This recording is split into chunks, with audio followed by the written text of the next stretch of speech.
અને મૈત્રીપૂર્ણ હૃદય જય ભીમ નમો બુદ્ધાય. આજે મોરબી જિલ્લાના હળવદ તાલુકાના નાના એવા ગામ કડિયાણામાં બૌદ્ધ પરંપરા અનુસાર ગભમંગલ વિધિ, જેને સીમંતોનયન કહેવામાં આવે છે, જેને આપણે હિન્દુ ધર્મ મુજબ શ્રીમંત કહીએ છીએ, તો અહીં આયુષ્યમતી કાજલબેન કે જેઓ હિતેશભાઈ રાઠોડ એમના ધર્મચારીણી, એમના ધર્મપત્ની છે અને એમના પ્રથમ ગર્ભમંગલમાં ઉપસ્થિત હિતેશભાઈના માતુશ્રી શારદાબેન તેમજ તેમના પિતાશ્રી પાલજીભાઈ અને એમના કુટુંબીજનો તેમજ પિયર પક્ષ હળવદમાંથી પધારેલા પરમાર પરિવારના તમામે તમામ મહેમાનોનું તેમજ અહીં ઉપસ્થિત તમામે તમામ સગાઓ, વહાલા અને સ્નેહીઓનું હું ચંદ્રપાલ બૌદ્ધ કરુણામૂર્તિ બુદ્ધ વિહાર સ્વાગત કરું છું, અભિવાદન કરું છું. અહીં મહાકારુણિક તથાગત ગૌતમ બુદ્ધ તેમજ બોધિસત્વ સિમ્બોલ ઓફ નોલેજ મહામાનવ ડૉક્ટર બાબા સાહેબના ચરણકમળમાં વંદનની સાથે સાથે અહીં ઉપસ્થિત બૌદ્ધ ધર્મ જેમણે સ્વીકારેલો છે તે ગણબંધુ તેમજ ગુજરાતથી પધારેલા મનજીભાઈ, એમને મૈત્રીપૂર્ણ હૃદયે હું વંદનની સાથે આપણે ગભમંગલ વિધિની શરૂઆત કરીએ. તો સૌપ્રથમ ગભમંગલ જે બૌદ્ધ પરંપરા મુજબ સંસ્કાર છે, તો આપણે આ ગભમંગલની શરૂઆતમાં મહાકારુણિક તથાગત ગૌતમ બુદ્ધ એમના ચરણ કમળમાં પુષ્પ અર્પણ કરશું. મહામાનવ બોધિસત્વ સિમ્બોલ ઓફ નોલેજ ડૉક્ટર બાબા સાહેબના તસવીરને આપણે ફુલાર કરશું, મીણબત્તી પેટાવશું અને એ પછી ત્રિશણ અને પંચીલ લઈને કાર્યક્રમની શરૂઆત કરશું. તો હું અહીં જેમનું પ્રથમ ગભમંગલ સમારોહ છે, તો હું આયુષ્યમતી કાજલબેનને વિનંતી કરું કે તેઓ ઊભા થશે, તેમજ અહીં મહાકારુણિક તથાગત ગૌતમ બુદ્ધના બુદ્ધરૂપની સામે તેઓ એમના ચરણ કમળમાં પુષ્પ અર્પણ કરશે, ડૉક્ટર બાબા સાહેબને ફુલાર કરશે, મીણબત્તી પેટાવશે. તો તમે ઊભા થશો. તેમજ હિતેશભાઈને પણ વિનંતી કરું કે તેઓ પણ ઊભા થશે.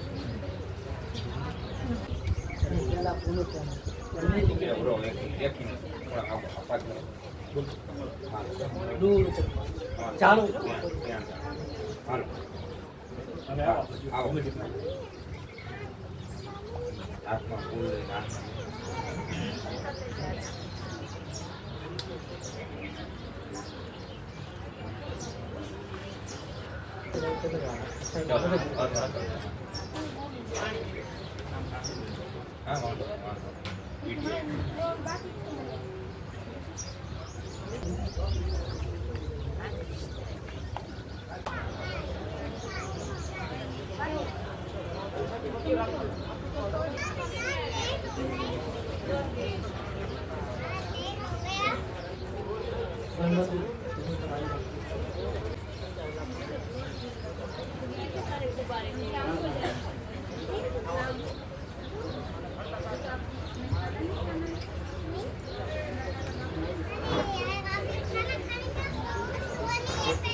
અહીં આયુષ્યમતી કાજલબેનના પિયર પક્ષમાંથી પધારેલા એમની માતા અને બે મહિલાઓ આવે, તેમજ હિતેશભાઈના મમ્મી પપ્પા અને બે વડીલાઓ, તેઓ મહાકારુણિક તથાગત ગૌતમ બુદ્ધના ચરણ કમળમાં પુષ્પ અર્પણ કરી મીણબત્તી પેટાવે. ઊભા થશો. બે વ્યક્તિ આવો, વડીલો. હા હા, ઓલા ભાઈને બોલાવો. હાલો ભાઈ આવો. હિતેશભાઈને હું તો હા, પુષ્પ અર્પણ કરજો. વચ્ચે જતા રહો.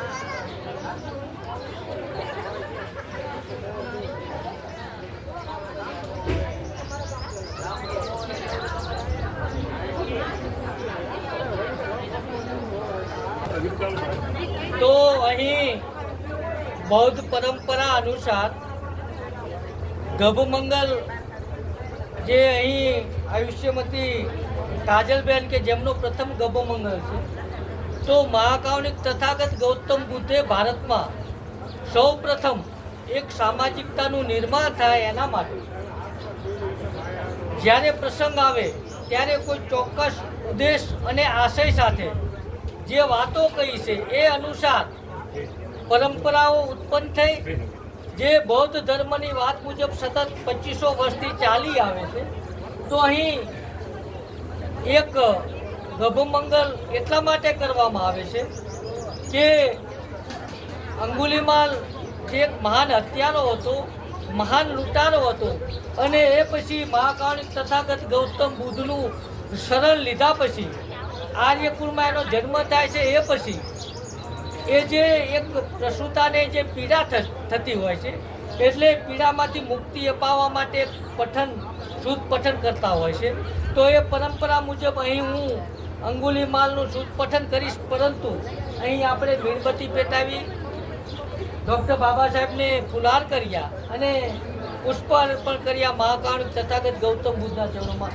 તો સૌપ્રથમ હું અહીં સૌને વિનંતી કરું છું કે હવે ત્રિશણ અને પંચીન હું લઉં છું. આ જે લોકોને આવડતા હોય મારી સાથે બોલશે, અન્યથા મૌન રહેશે. તો બંને હાથ જોડી આંખો બંધ કરી અને આપ સૌ બેસશો. તમે પણ નમો તચ્છ ભગવતો અરહતો સમ્મા સંબુદ્ધસ્સ. નમો તચ્છ ભગવતો અરહતો સમ્મા સંબુદ્ધસ્સ. નમો તચ્છ ભગવતો અરહતો સમ્મા સંબુદ્ધસ્સ.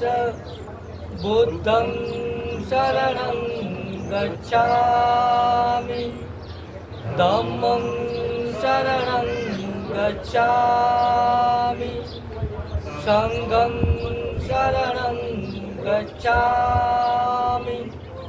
દ્વિતીયમ્પિ બુદ્ધં શરણં ગચ્છામિ, દ્વિતીયમ્પિ ધમ્મં શરણં ગચ્છામિ, દ્વિતીયમ્પિ સંઘં શરણં ગચ્છામિ, તૃતીયમ્પિ બુદ્ધં શરણં ગચ્છામિ, તૃતીયમ્પિ ધમ્મં શરણં ગચ્છામિ, તૃતીયમ્પિ સંઘં શરણં ગચ્છામિ. પાણાતિપાતા વેરમણિ સિક્ખાપદં સમાદિયામિ. અદિન્નદાના વેરમણિ સિક્ખાપદં સમાદિયામિ. કામેષુ મિચ્છાચારા વેરમણિ સિક્ખાપદં સમાદિયામિ. મૂષાવાદા વેરમણિ સિક્ખાપદં સમાદિયામિ. શૂરામેરય મજ્જ પમાદઠાના વેરમણિ સિક્ખાપદં સમાદિયામિ. સાધુ સાધુ સાધુ. સકારાત્મક પંચીલ પહેલા હું બોલું છું, પછી આપ બોલશો. મૈત્રીપૂર્ણ કર્મ કરીને હું મારા શરીરને શુદ્ધ કરું છું. મુક્ત હસ્તે દાન કરીને હું મારા શરીરને શુદ્ધ કરું છું. શાંતિ, સાદગી તથા સંતુષ્ટિનું પાલન કરીને હું મારા શરીરને શુદ્ધ કરું છું. સત્યતાપૂર્ણ સંવાદથી હું મારી વાણીને શુદ્ધ કરું છું. શ્રુતિ સુસ્પષ્ટ અને પ્રદીપ્ત રાખીને હું મારા મનને શુદ્ધ કરું છું. સૌને જય ભીમ, નમો બુદ્ધાય. હવે આપ આંખો ખોલી શકો છો. અહીં ગભમંગલ જે પરંપરા તથાગત ગૌતમ બુદ્ધથી આવેલી છે, તો આ ગભમંગલ એ જે માતા જેમના ગર્ભમાં એક નવજાત બાળકનો વિકાસ થઈ રહ્યો છે, તો એ માતા અને આવનાર જન્મ લેનાર બાળકના કલ્યાણ માટે આ વિધિ કરવામાં આવે છે. અને આ કોઈ એવી અવલૌકિક વસ્તુ નથી, પરંતુ એક માતા જે વખતે એ નવજાત બાળકને જન્મ આપે છે, એટલે કે જ્યારે પ્રસવની પીડા થતી હોય છે, તો કહેવાય છે, કારણ કે પુરુષે કલ્પી ન શકે, એક માતા એ જે પ્રસવની પીડા સહન કરી. અને કહેવાય છે કે જ્યારે એક માતા પોતાના નવજાત બાળકને જન્મ આપવાની હોય છે, તો કદાચ જગતમાં એ માતા માટે સૌથી સુખદાયક જો કોઈ દિવસ હોય તો એ જ્યારે પોતાના ગર્ભમાં રહેલ બાળકને જન્મ આપે છે, એ એના જીવનનો સૌથી સુખી દિવસ હોય છે, સૌથી આનંદમય દિવસ હોય છે. સાથે સાથે એ વખતે જે પીડા ભોગવતી હોય છે, એને જે વેદના થતી હોય છે, કહેવાય છે કે જીવ અને મોતને માત્ર એક વેંતનું જેટલું રહેતું હોય છે. તો અહીં ઉપસ્થિત લોકો અને બૌદ્ધ પરંપરા મુજબ આપણે એમને મંગલ આશીષ આપીએ અને એમની પ્રસવની પીડા ઓછી થાય, એમને સહન કરવાની શક્તિ મળી રહે, એના માટે આ ગભમંગલ વિધિનું નિર્માણ થયેલું છે. તો એના માટેની એક કહાની છે કે એક અંગુલીમાલ નામનો એક હત્યારો હતો, એક લૂંટારો હતો, અને એ એક બ્રાહ્મણને ત્યાં વિદ્યા અભ્યાસ કરતો હોય છે, અને એ ખૂબ જ તેજસ્વી, હોશિયાર અને માનવતાના મૂલ્યો સાથે જીવનાર એ વ્યક્તિ હોય છે, અને એનું મૂળ નામ અહિંસક હોય છે. પરંતુ એ ખૂબ જ ગુરુનો પ્રિય હોય છે, અને અન્ય લોકોને આ ગમતું નથી. અને જ્યારે એ ગુરુ માતાની સેવા કરતો હોય છે, તો એના ગુરુની કાન ભંભેણી કરવામાં આવે છે, અને એના ગુરુને પોતાના એ વિદ્યાર્થી અહિંસક ઉપર ખોટું આડ આવે છે અને કહે છે કે તે ખૂબ જ પાપ કર્યું છે. એટલે કહે કે તો મારે ગુરુ દક્ષિણામાં શું આપવું જોઈએ જેથી આ પાપમાંથી હું મુક્તિ મેળવું. એટલે બ્રાહ્મણ ગુરુ કહે છે, જો તારે આ પાપમાંથી મુક્તિ જોઈતી હોય તો તું 1000 લોકોને મારી અને લાવ, અને જે વ્યક્તિને તું માર એની આંગળી કાપી અને તારા ગળામાં પહેર, તો હું માનું કે તે 1000 લોકોની હત્યા કરી તો જ તારું આ હાર અને તારું આ પાપ મટશે. અને એ મૂળ અહિંસક વ્યક્તિ જે માનવતાવાદી હતો એ ક્રૂર બને છે અને 999 લોકોની હત્યા કરે છે. એક બે નહીં, પરંતુ 999 લોકોની હત્યા કરે છે. અને જ્યારે એની પ્રતિજ્ઞા પૂરી કરવાની હોય છે, એક જ વ્યક્તિ બાકી હોય છે, એટલે ખડક લઈ અને નીકળતો હોય છે. અને એ જ સમયે મહાકાવણિક તથાગત ગૌતમ બુદ્ધ, કરુણાનો સાગર તથાગત ગૌતમ બુદ્ધ બરોબર એ વખતે પ્રસેનજીત રાજાનું રાજ હોય છે, અને એ જે જગ્યાએ જંગલમાં રહેતો હોય છે, એ વખતે બરોબર અંગુલીમાલ 1000માં વ્યક્તિની 1000માં માણસની હત્યા કરવા માટે નીકળે છે, પોતાનું પ્રાણ મટાડવા માટે નીકળે છે, પોતાની ઉપર લાગેલું આર અને પાપ મટાડવા માટે નીકળે છે. અને એ વખતે બુદ્ધ એ સમયે એ જંગલમાં શ્રાવસ્તી નગરીમાંથી પસાર થાય છે. અને એ વખતે કોઈએ કહ્યું તથાગત ગૌતમ બુદ્ધને કે એ બુદ્ધ તમે એ તરફ ક્યાં જાઓ છો? ત્યાં તો મહાન હત્યારો, મહાન લૂંટારો અંગુલીમાલ છે અને એ તમારી હત્યા કરી નાખશે. એટલે બુદ્ધે કીધું કે મને કદાચ ખબર ન હોત તો એ બાજુ ન જાત, હવે તો મને ખબર છે, એટલે મારે એને આ ક્રૂરતામાંથી મુક્તિ અપાવવી પડશે.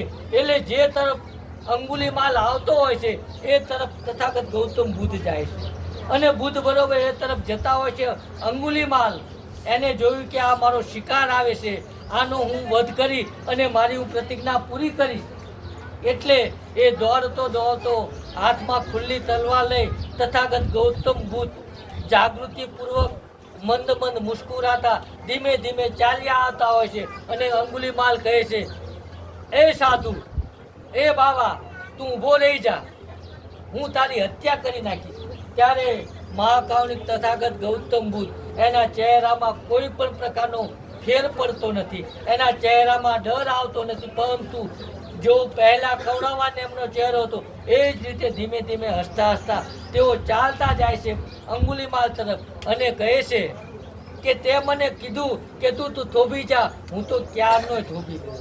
થોભી તું જા, પાપ કર્મ તું કરે છે, હું પાપ કર્મ નથી કરતો, એટલે હવે તું થોભી જા. ખૂબ થયું, તે ઘણી બધી હત્યાઓ કરી. એટલે અંગુલીમાલ સામે આ રીતે નિડરતાથી કોઈ વાત નથી કરતો. અંગુલીમાલને એમ થાય કે મારી ખુલ્લી તલવાર, આને ખબર છે કે હું હત્યારો છું અને છતાં પણ ડરતો નથી.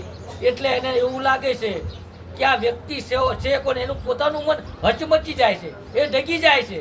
એટલે બુદ્ધને ખબર પડે છે કે આ મારી વાત માનતો થાય છે. એટલે કહે છે કે અંગુલીમાલ, તારે તારી પ્રતિજ્ઞા પૂરી કરવાની છે, હું સમજુ છું, પરંતુ જો તારે તારી 1000માં વ્યક્તિને મારવાની પ્રતિજ્ઞા પૂરી કરવાની હોય તો તું મારી એક વાત માન, પછી મારું માથું તમતારે તું કાપી નાખજે, મને વાંધો નથી. પરંતુ સામે જે એક ઝાડ ઊભું છે, એક ઝાડની ડાળખી તું મને કાપી અને બતાવ, પછી મારું માથું કાપી નાખજે. એટલે અંગુલીમાલ આમ ઝાટકો મારે છે અને ઝાડની ડાળી હોય તૂટી જાય છે. એટલે બુદ્ધને એવું લાગ્યું કે મારી વાત તો માને છે. એટલે કીધું કે હવે આટલી વાત તું મારી માનો છે, ચાલ એક બીજી વાત માન, કે શું આ ઝાડની ડાળી ફરીવાર તું ઝાડ સાથે તું અહીંયા જોડી બતાવ. અંગુલીમાલે કીધું કે એ શક્ય છે. ત્યારે તથાગત ગૌતમ બુદ્ધે કીધું કે તારામાં તે તોડેલી ઝાડની ડાળી જોડવાની શક્તિ નથી, તો જે લોકોને તું મારે છે એને જીવાડવાની તારી શક્તિ છે. અને એને અંદરથી આંચકો લાગે છે કે ખરેખર આ વાત તો સાચી છે, હું એક ઝાડની તૂટેલી ડાળી નથી જોડી શકતો, તો જે લોકોને મેં મારી નાખ્યા હોય એનું કુટુંબ કેટલું વેરવિખેર થયું છે. એટલે પોતાનું હથિયાર હેઠી મૂકી દે છે અને એ હથિયાર હેઠે મૂક્યા પછી એ બુદ્ધના શરણમાં આવે છે અને ભિક્ષાટન કરવા માટે જાય છે. એટલે બુદ્ધે કીધું કે હવે તો તારે માંગીને જીવવું પડશે, હાલે આ ભિક્ષા પાત્રને તું જઈ અને ભિક્ષાટન લઈને આવ. જેના હાથમાં ખડક હોય, જેણે હજારો કત્લો કર્યા હોય, અનેક લોકોને માર્યા હોય, હવે એ ભિક્ષા લઈને એના ઘર સુધી જાય એટલે લોકો એને મારવામાં કંઈ બાકી રાખે છે. અંગુલીમાલ બુદ્ધના શરણમાં આવે છે અને જ્યારે એ ભિક્ષા માંગવા માટે જાય છે તો લોકો એની ઉપર પથ્થરમારો કરે કે નહીં, લોહી લુહાણ હાલતમાં એને મરી જાય ત્યાં સુધી લોકો મારે છે.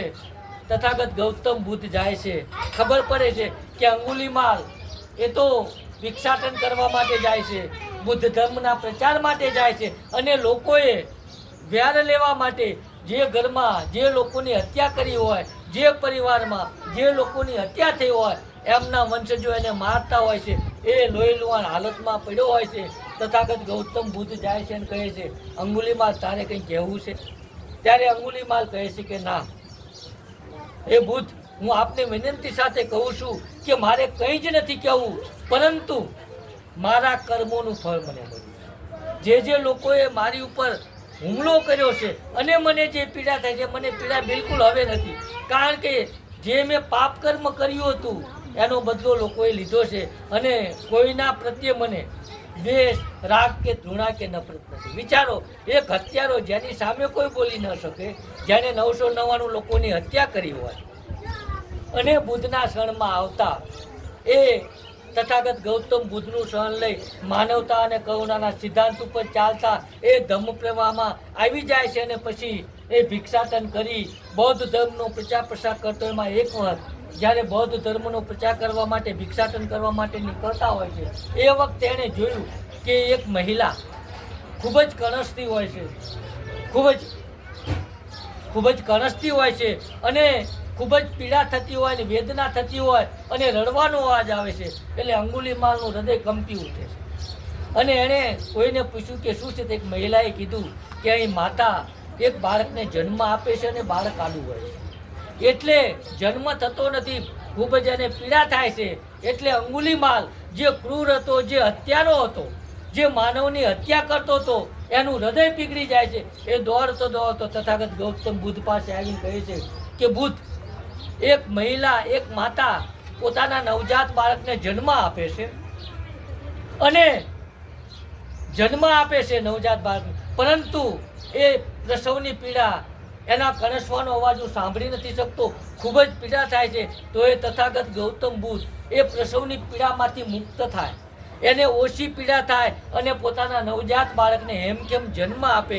એના માટે તમે કંઈક કહો. ત્યારે તથાગત ગૌતમ બુદ્ધ અંગુલીમાલને જઈને કહે છે કે જઈને તું કહેજે કે જ્યારથી મારો આર્યકુળમાં જન્મ થયો છે, એટલે કે જ્યારથી મેં બૌદ્ધ ધર્મનું શરણ લીધું છે, ત્યારથી જાણી જોઈને મેં કોઈ પણ કર્મ કર્યું નથી, અને ત્યારથી જે મેં પુણ્ય અર્જિત કર્યું છે, તો એ પુણ્ય પ્રતાપથી તમારું કલ્યાણ થાવ.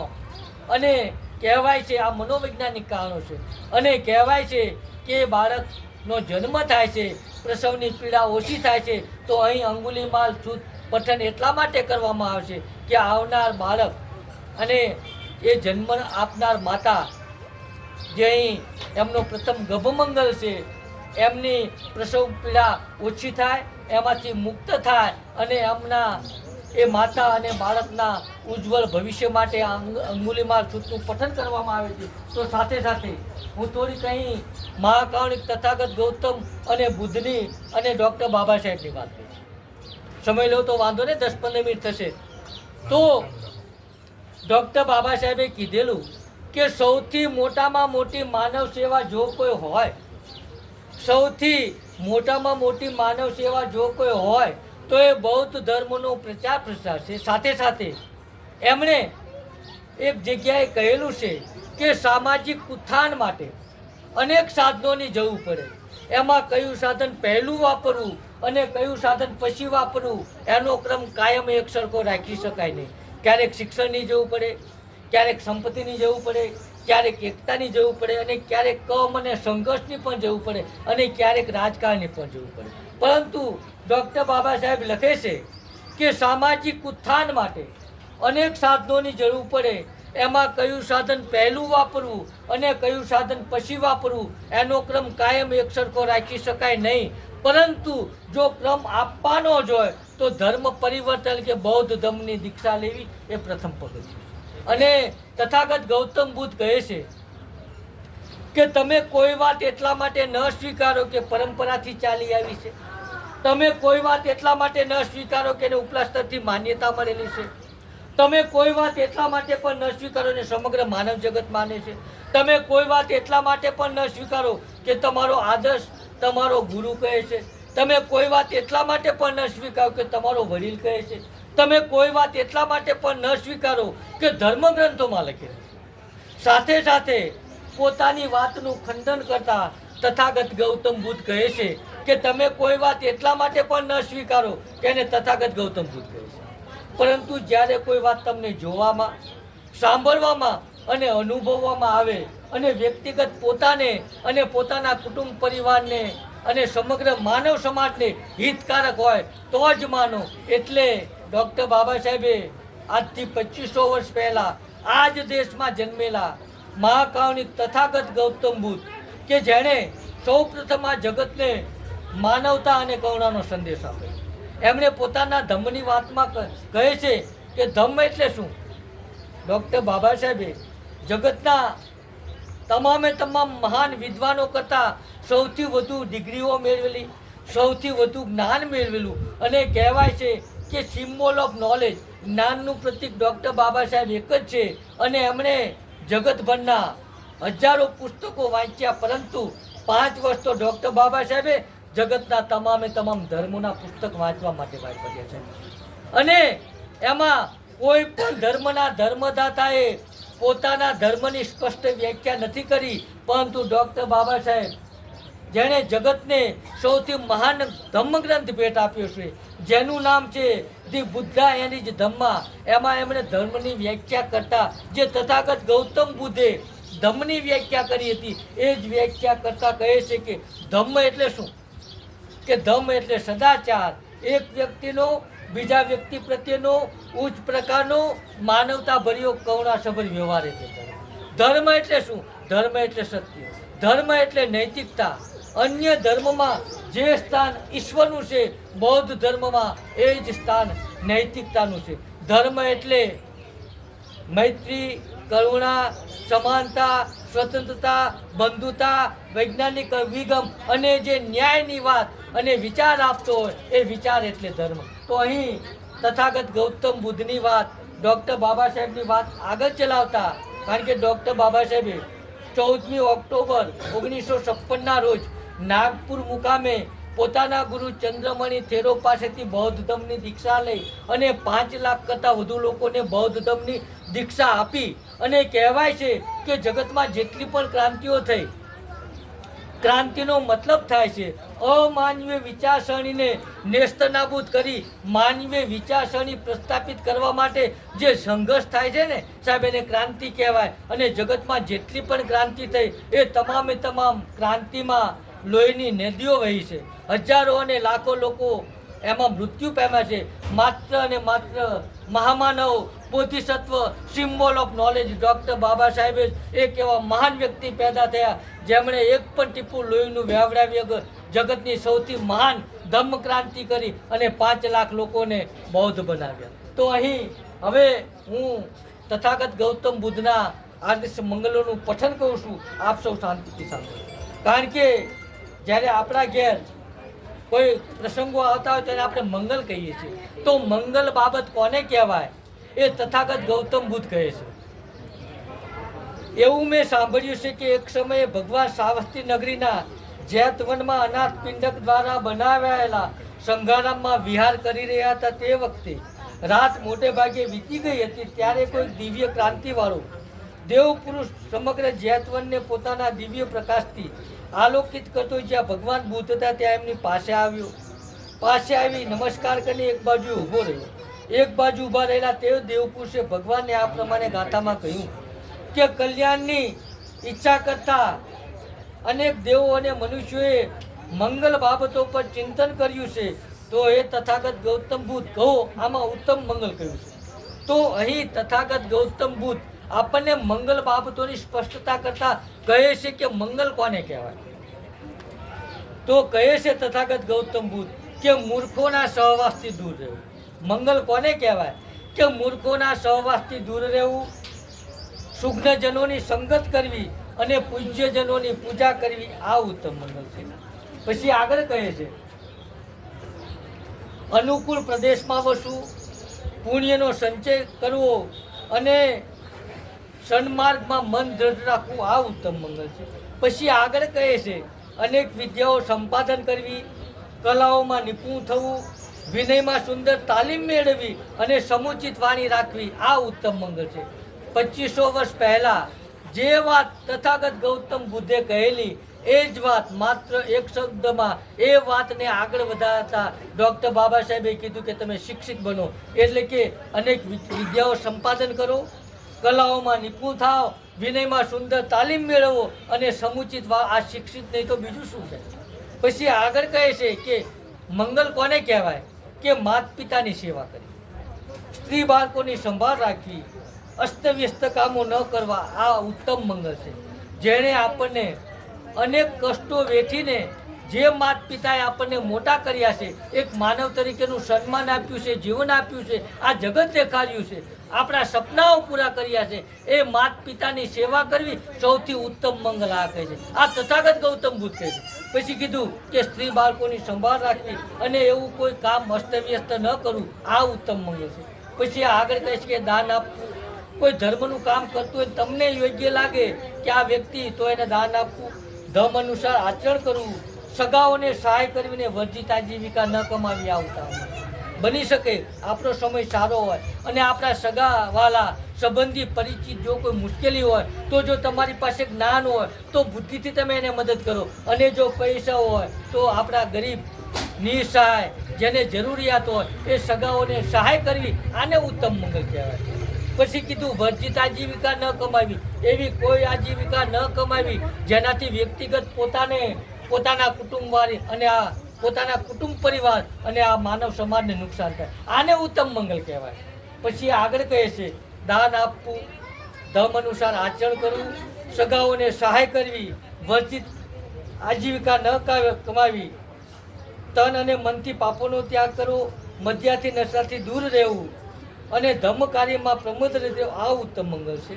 પછી આગળ કહે છે આદરભાવ કેળવવો, નમ્રતા રાખવી, સંતોષી બનવું, કૃતજ્ઞ થવું અને વખતો વખત સદધર્મ શ્રવણ કરવું, આ ઉત્તમ મંગળ છે. પછી આગળ કહે છે ક્ષમાશીલ બનવું, બની શકે કોઈની ભૂલ થાય તો માફ કરતા શીખીએ સાહેબ, આ બુદ્ધની વાત છે. મૈત્રીપૂર્ણ વચન બોલવા, એવા કોઈ કટુ વચન ન બોલવા જેનાથી બીજાના દિલને ઠેસ પહોંચે, શ્રમણોના દર્શન કરવા અને સમયાંતરે ધર્મ ચર્ચા કરવી. પછી આગળ કહે તપ ધ્યાન કરવા, બ્રહ્મચર્ય એટલે કે મૈત્રી, કરુણા, મુદિતા, ઉપેક્ષાનું પાલન કરવું. તો અહીં બૌદ્ધ ધર્મમાં બ્રહ્મચર્યની વ્યાખ્યા કરતા તથાગત ગૌતમ બુદ્ધ કહે છે કે મૈત્રી, કરુણા, મુદિતા અને ઉપેક્ષાનું પાલન કરવું, આ 4 આયામો છે.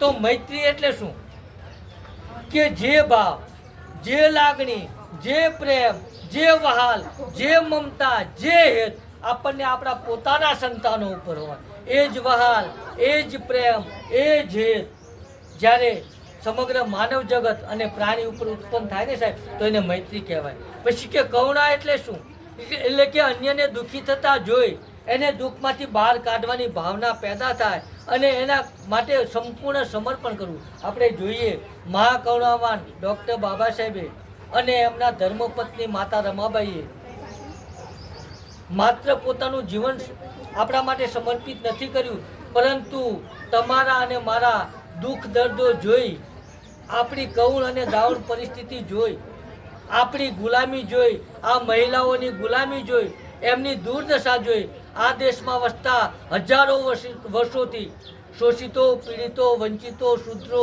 અતિશૂદ્રો, અસ્પૃશ્યો અને મહિલાઓની કાયમી ગુલામી, જેમને પશુ કરતાં બદતર માનવામાં આવતા, એમની ગુલામી જોઈ એમને ગુલામીમાંથી બહાર કાઢવા માટે માનભેર, સન્માનભેર માનવ તરીકેનું જીવન જીવી શકે એટલા માટે ન માત્ર ડૉક્ટર બાબા સાહેબે પોતાનું જીવન સમર્પિત કર્યું, પરંતુ પોતાના વહાલ સોયા 4 સંતાનો આપણા માટે કુરબાન કર્યા છે. અને ડૉક્ટર બાબા સાહેબે કીધું કે બૌદ્ધ પરંપરા મુજબ તમે તમારું જીવન જીવો અને તમારા ઘરે આવતા પ્રસંગો બૌદ્ધ પરંપરા મુજબ અનુસરો. એટલે અહીં હિતેશભાઈ અહીં બૌદ્ધ પરંપરા મુજબ ગભ મંગળ રાખ્યું છે. મુદિતા અને ઉપેક્ષા એટલે કે સુખ અને દુઃખ. જીવન છે ક્યારેક સુખ પણ હોય, ક્યારેક દુઃખ. સુખ અને દુઃખ બંને પરિસ્થિતિમાં જેનું મન વિચલિત નથી થતું અને અન્યના સુખે સુખી અને અન્યના દુઃખે દુઃખી જો થાય ને, તો એને કહી શકાય કે બ્રહ્મચર્યનું પાલન કર્યું કહેવાય. તો આ 4 આયામોનું જીવનમાં આચરણ ઉતારે તો એને ઉત્તમ મંગળ કહેવાય. પછી કીધું કે લાભ હાનિ, યશ અપયશ, નિંદા પ્રશંસા અને સુખ અને દુઃખ એમ 8 પ્રકારના લોક સ્વભાવની સાથે પ્રસંગ આવતા જેનું ચિત્ત અસ્થિર થતું નથી પણ શોક રહિત, નિર્મળ અને સુખરૂપ રહે છે, આ તેમનું ઉત્તમ મંગળ છે. અને આ પ્રમાણે તથાગત ગૌતમ બુદ્ધે જે આદર્શ મંગલ બાબતો આપણને કહી, તો આ આદર્શ મંગલ બાબતોનું આચરણ કરતા કોઈ પણ વ્યક્તિ કોઈ પણ જગ્યાએ પરાભવ પામતા નથી, સર્વત્ર કલ્યાણ મેળવે છે.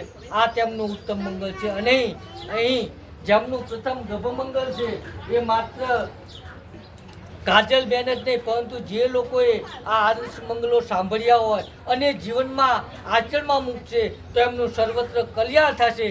તો આટલી વાત કહી અહીં રાઠોડ પરિવારે જે મને એમના ઘેર આવતા ગભમંગલ પ્રસંગમાં, ઉત્સવમાં, પર્વમાં મને આમંત્રણ આપ્યું, તો હું ચંદ્રપાલ બૌદ્ધ કરુણામૂર્તિ બુદ્ધવિહાર રાઠોડ પરિવારનો આભાર માનું છું. સાથે સાથે અહીં ઉપસ્થિત પિયર પક્ષમાંથી પધારેલા અને અન્ય એમના સગાવાલા જેઓએ મને અત્યાર સુધી શાંતિથી સાંભળ્યો એ બદલ આપ સૌનો આભાર માનું છું. સાથે સાથે અહીં હું છેલ્લે એક ગાથા બોલું છું, એ પછી હું એક ભાઈને વિનંતી કરું કે આપ સૌને થોડા પુષ્પ આપો જ્યારે હું કહું સાધુ સાધુ સાધુ, એટલે કે ખૂબ જ સુંદર, તમારું કલ્યાણ થાવ, તમારું મંગળ થાવ. એ રીતે અહીં આયુષ્યમતી જેમની પ્રથમ ગભમંગલ વિધિ છે એમની ઉપર આપણે પુષ્પ અર્પણ કરશું. તો આપ સૌને એક ભાઈ ઊભા થઈ અને થોડાક આપ સૌ ઊભા થઈ જશો અને પુષ્પ અર્પણ આપણે એમની ઉપર કરવા પડશે. જ્યારે હું સાધુ સાધુ સાધુ બોલું એ વખતે તમારે એમની ઉપર 3 વખત પુષ્પ અર્પણ કરવાના. એમના પ્રસવની પીડા ઓછી થાય અને આવનાર બાળક ખૂબ જ તંદુરસ્ત જન્મે એ માટે આપણે મંગલ કામનાઓ કરવાની છે. ભવતુ સબ મંગલમ રખંતુ સબ દેવતા સબ બુદ્ધાનુભાવેન સદા સુખી ભવંતુ તે. ભવતુ સબ મંગલમ રખંતુ સબ દેવતા સબ ધમ્માનુભાવેન સદા સુખી ભવંતુ તે. ભવતુ સબ મંગલમ રખંતુ સબ દેવતા સબ સંગાનુભાવેન સદા સુખી ભવંતુ તે. સાધુ સાધુ સાધુ. તમારું મંગલો, તમારું કલ્યાણો, તમારું અને તમારા આવનાર બાળક એમનું જીવન ખૂબ જ ઉત્તમ અને મંગલમય બને એ જ આશા સાથે આપ સૌને મૈત્રીપૂર્ણ રીતે જય ભીમ.